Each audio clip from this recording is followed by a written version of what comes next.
Y'all, I've been listening to the case with Nazir, the little girl that's I think she was 11 or 12 has been missing for over a year, and listen to all the details and things that's going on with that case and her family structure. It is so sad. It is so sad, y'all. Sometimes I wonder, where in the world are our little girls safe? Where are our daughters safe? They're not safe in the womb. They're not safe in their families. They're not safe in their communities. If I could, I would love to have a home where I could just raise daughters. And I know sons and little boys go through things too. They do. But I believe, I think men should be the guidance or the tutor or instructions for other men, because only a man can teach a little boy how to be a man. And I know women, we do our best. I don't want to hear somebody say, well, women can raise. Look, men can teach them little boy how to be a man better than a woman can. I ain't want to go into all that, but what I'm saying is, it is so sad when I look at that little girl's Nazir, her family dynamic with her auntie and her grandmother and her mother. Oh God, it just breaks my heart. It's like she really didn't stand a chance. Not even in her family, the community. It's like everybody failed her. And it just tears my heart apart. And then I don't know what it is, but I'm doing everything I can, you all. And sometimes it gets so disturbing, so frustrating. You feel like you're beating a unalive horse. We as women, we have just got to make better choices. We have got to make better choices when we are choosing men to date, when we are choosing men to marry, when we are choosing men to father our children. We have got to make better choices. And then when you're a woman and you're my age, 50 plus, it is our responsibility to make sure that we teach our younger girls. We've been through something in life. If we done reached age 50, we've been through a little something. So we're able to teach our daughters and granddaughters and little girls or whoever's in our lives, a better way. But we have got to make better choices. We have got to, y'all. Why in the world, when I looked at that story, I think it was the auntie. Why would you choose a man that's already has a record of being a child, of being a pedophile? Why? And I know it can, people say, well, and I've heard women that's been abused say this, I survived it, so they'll survive it too. No, you haven't survived it.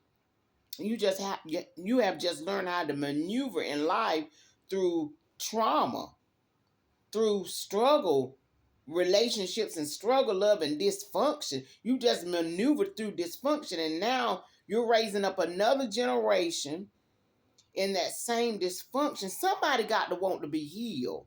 Somebody got to want to break this cycle.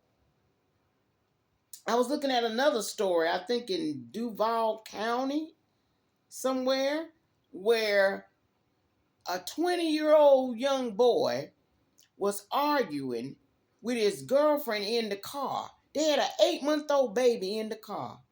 Do you not know this monster, this 20-year-old monster, took that 8-month-old baby, set it in the road, and got back in his car. I don't know where the mama got to, but they were arguing. But in the middle of them arguing, he stops his car, take the 8-month-old baby, set the baby in the road, and proceeds to run over the 8-month-old baby. And now the baby ain't here no more. What caused you to be attracted to him, ma'am? And I'm not. What caused you to be attracted to him? Tippy show that was not the first time this person has done something so violent. What is it about violent men that we say, that's the one I want, that's the one I choose? We gotta get healed. We gotta know that there is a better way. And I'm speaking from experience. Somebody got to say, this cycle has got to be broken.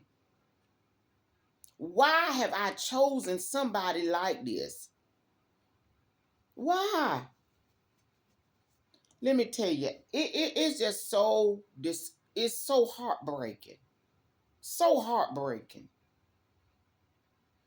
that our little girls at a young age, they are so sexualized. The music culture is trash because it always promotes sex. It always promotes us women being naked, us women showing our bodies, us women twerking, us women, we're always shown us as women. And I say especially black women, us as in I say black woman because I'm a black woman. That's what we see in the culture. Always sexualizing our little girls, our daughters, teaching your babies how to twerk and all that kind of stuff. And then they grow up and end up marrying or having children with violent men or marrying violent men. And then those men not only abuse you, but then they go and abuse your children. Oh, it's so heartbreaking. That story is so hard. Both those stories, the 8-month-old baby and the Nazira, her story, those are some heartbreaking stories to me, honey. And I'm asking the Lord, what can I do to help change a little girl's life or help change a mother's life? I wrote a book, and the book is titled, You Don't Have to Marry the Wrong Man. And I talk about different things, but I'm telling you, they might need to be a part 2. They might need to be a part 2 to that book. Because there's some more things we need to go into as women. Just because things may have happened to you in your life, just because I've went through things in my life. I've made bad decisions in my life when it comes to men, but I tell you what, I am healed from all that. And now I'm able to reach back to another generation and tell them, hey, little sis, you can do better. Hey, little sis, you ain't got to make them bad choices. Hey, little sis, don't you know you're worth more than that? Don't you know you deserve to be treated well? Something has got to break. Something has got to change. Because women, we are allowing these men into our lives and into our families. We're allowing them to be around our children. And it is devastating. Something's got to break. It has got to change with how we are choosing these men. How do you choose? We got to, y'all. We got to. You chose somebody that picked your child up, your baby up, set it in the street, put the car in drive. Lord help me. What?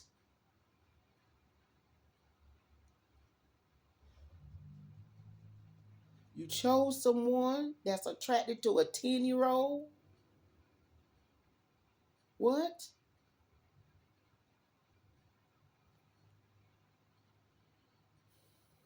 Mm. We have got to stop allowing these men to have access to our babies. Stop allowing these men to have access to our daughters. We have got to make better choices, ladies. I don't want to hear, well, I didn't know it was like that. You did. But you have chosen to ignore it. You see his record. You've heard about it. Those things don't get changed because you know how to make footprints in the ceiling. Those things don't get changed in a man because you got a size 12 waistline. Those things don't get changed because you know how to make a bomb sweet potato bread. Those things don't get changed inside of a man. If he's a pedophile, he's a predator, your hips don't change that. That's a God job. But we steady invite these people, give them 100% access to our bodies and 100% access to our children and our grandchildren. Why? If you want to be loved that bad, first you need to allow God to love you. You can't want a man that bad, honey, where you risk your own child, where you begin to live in dysfunction. And dysfunction is a mild word to me. Why do we stop dating these violent men? Stop opening your door to these violent men. Say no to these violent men. Corrupted minded men. Then our daughters are suffering. Lord have mercy. That's why I wish I had a place where I could just take as many young girls as I can and keep them safe. Because where are they safe? Where? They're not even safe with their own mama sometimes. A lot of times. Because the mama just want to be loved. She want a man. She want a man. She don't care if Freddy Krueger the man. She want a man. At what cost? We will give ourselves to these men. We'll sell out to a monster, honey. We'll invest in a monster before we invest in our own mental health and our own children's safety. And then you got them mamas that be jealous of their daughters. You've invited a monster in your house, the monster looking at your daughter. Now you jealous of your daughter. Now you want to put your daughter out because your monster, he's sick. That sick man you got is looking at your daughter. Now you want to put the daughter out. May you be healed in the name of Jesus. I'm telling y'all, it just breaks my heart. It breaks my heart. We have got to do better when making these choices. We got to do better, y'all. We have got to do better. You can't change no man. You can't. Be healed from the inside, ladies. Wait on God.